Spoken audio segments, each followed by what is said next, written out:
Functions and parts of the digestive system. The digestive system's main function is provide nutrients for the entire body. So it processes the food that we eat and use up all of the materials that is necessary for our body to grow and develop. Starting with ingestion of the food, that means we place the food into our mouth. The other function is the digestion of the food, breaking down the food. It will be the chemical digestion as well as the mechanical digestion.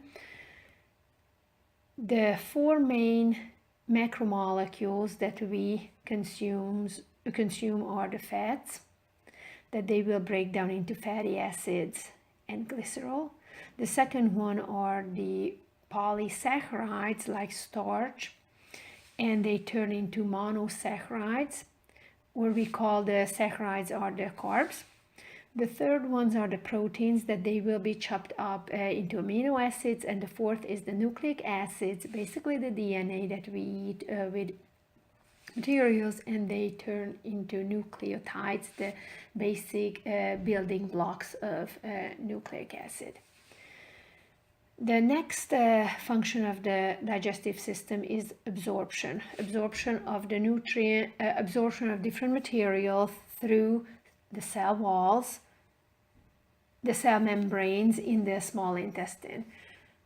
Through the cell membrane, the cell wall, well, it's not really good. It's probably so change it for cell membrane. The nucleotide, the electrolytes are needed to be absorbed. The sodium ion, potassium, chlorine ion, the water, as well as the vitamin and nutrients, as well as the vitamins and nutrients. Okay. The last function of the digestive system is the elimination of what? The undigested, unwanted material stuff at the end of the the digestive tract. The parts of the gastrointestinal tract or the alimentary canal. Let's visualize first before we go into depth as a continuous tube in the body that starts with the mouth and ends with the anus. Yes, it goes left, right, twists back and forth along our body, but this is a continuous tube inside of us. So the mouth, or we call it the oral cavity, it deals with ingestion, mixing the food, and the first part of the digestion happens in here, mechanical with the chewing, and chemical digestion with enzymes, the amylase that we are going to test at the lab. So the second segment is the pharynx. We cover that with the respiratory system, the naso-oro and the laryngopharynx. The nasopharynx is not part of the alimentary canal, but only the oro and the laryngopharynx. The third part is the esophagus. It's pretty much, it's really easy, nothing happens over there. Between the esophagus, actually at the end of the esophagus, we have the cardioesophageal sphincter. This is a muscle that separates the esophagus from the stomach.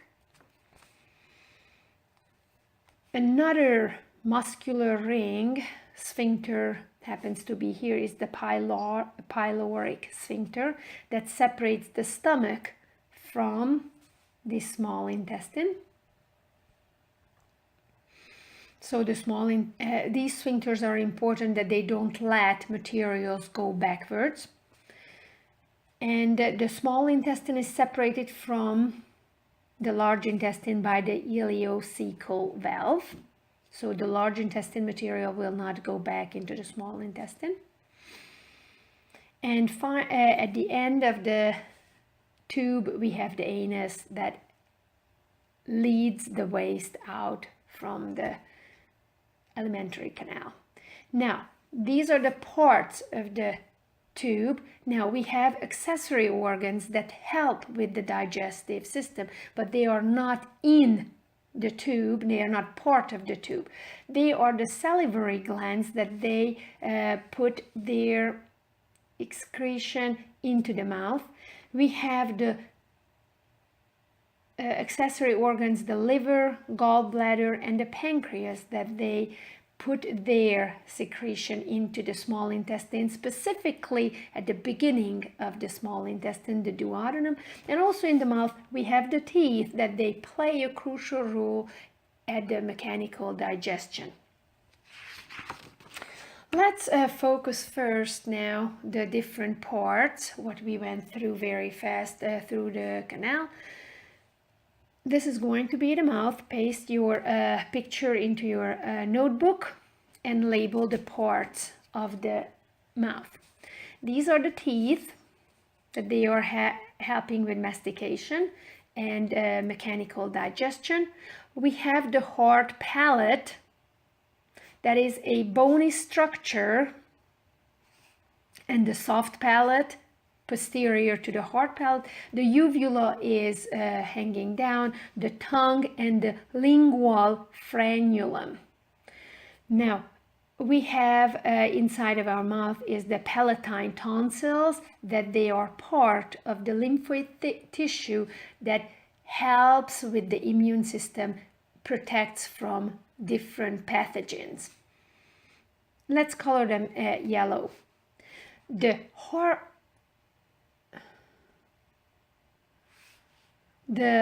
lingual frenulum, this is a structure that attaches the tongue to the floor of the mouth. Let's color it red. If you lift your tongue up, you can feel it, that frenulum. The purple color represents the taste buds that they are at the surface of the tongue. They are the receptors. They pick up the signals. We have the soft palate that is actually the hard palate, it's a bony structure. This is from the maxilla, also just made out of maxilla. And we have the soft palate that is unsupported by bony structure at the back, and at the end we have the uvula hanging downwards. And the last one is going to be the stomach in this section. The esophagus connects the mouth with the pharynx with the stomach. And we have the top part is the fundus. The bottom part is the pyloric antrum. The esophagus from the stomach, actually the cardioesophageal sphincter separates the esophagus from the stomach. We have the pyloric sphincter that it's at the end of the stomach. We have a big curve. This will be the greater curvature at the inferior surface of the stomach, and at the superior we have the lesser curvature. We have the rugae inside of the stomach. These are folds inside.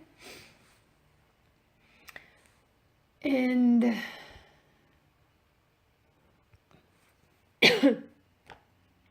the pyloric antrum is really the place of the digestion where the chyme forms. The chyme is the pulpous material that will go through the pylorus, the gate where indicates the end of the stomach, into the duodenum, into the small intestine.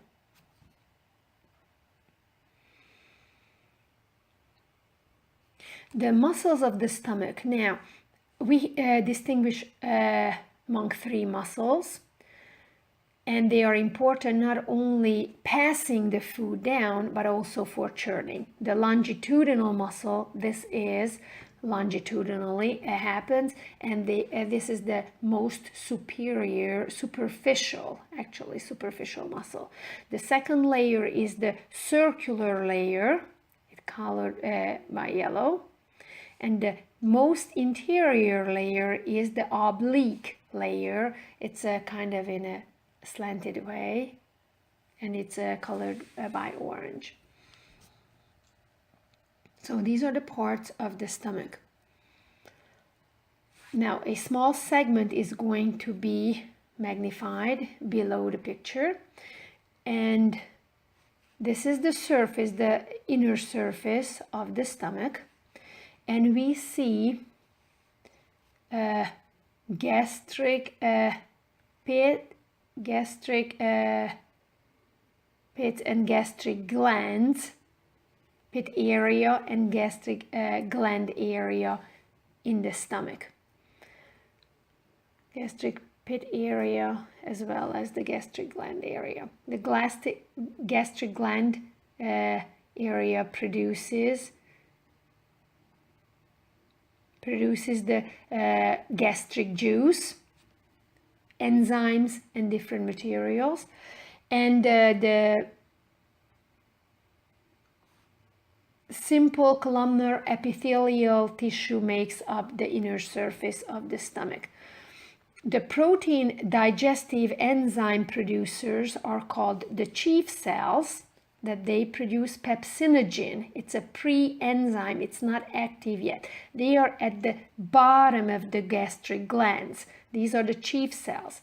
The other cells are the hydrochloric acid secreting cells, the parietal cells, and I colored them blue on the picture. They produce hydrochloric acid that it's really important for activating the pepsinogen into pepsin. Without hydrochloric acid, there will be no pepsin in the stomach that is important for enzymatic or chemical digestion. And the last one is yellow, the mucus secreting cells, that they happen to be at the neck of the pit, neck cells, and they produce alkaline for protection of the inside layer of the stomach.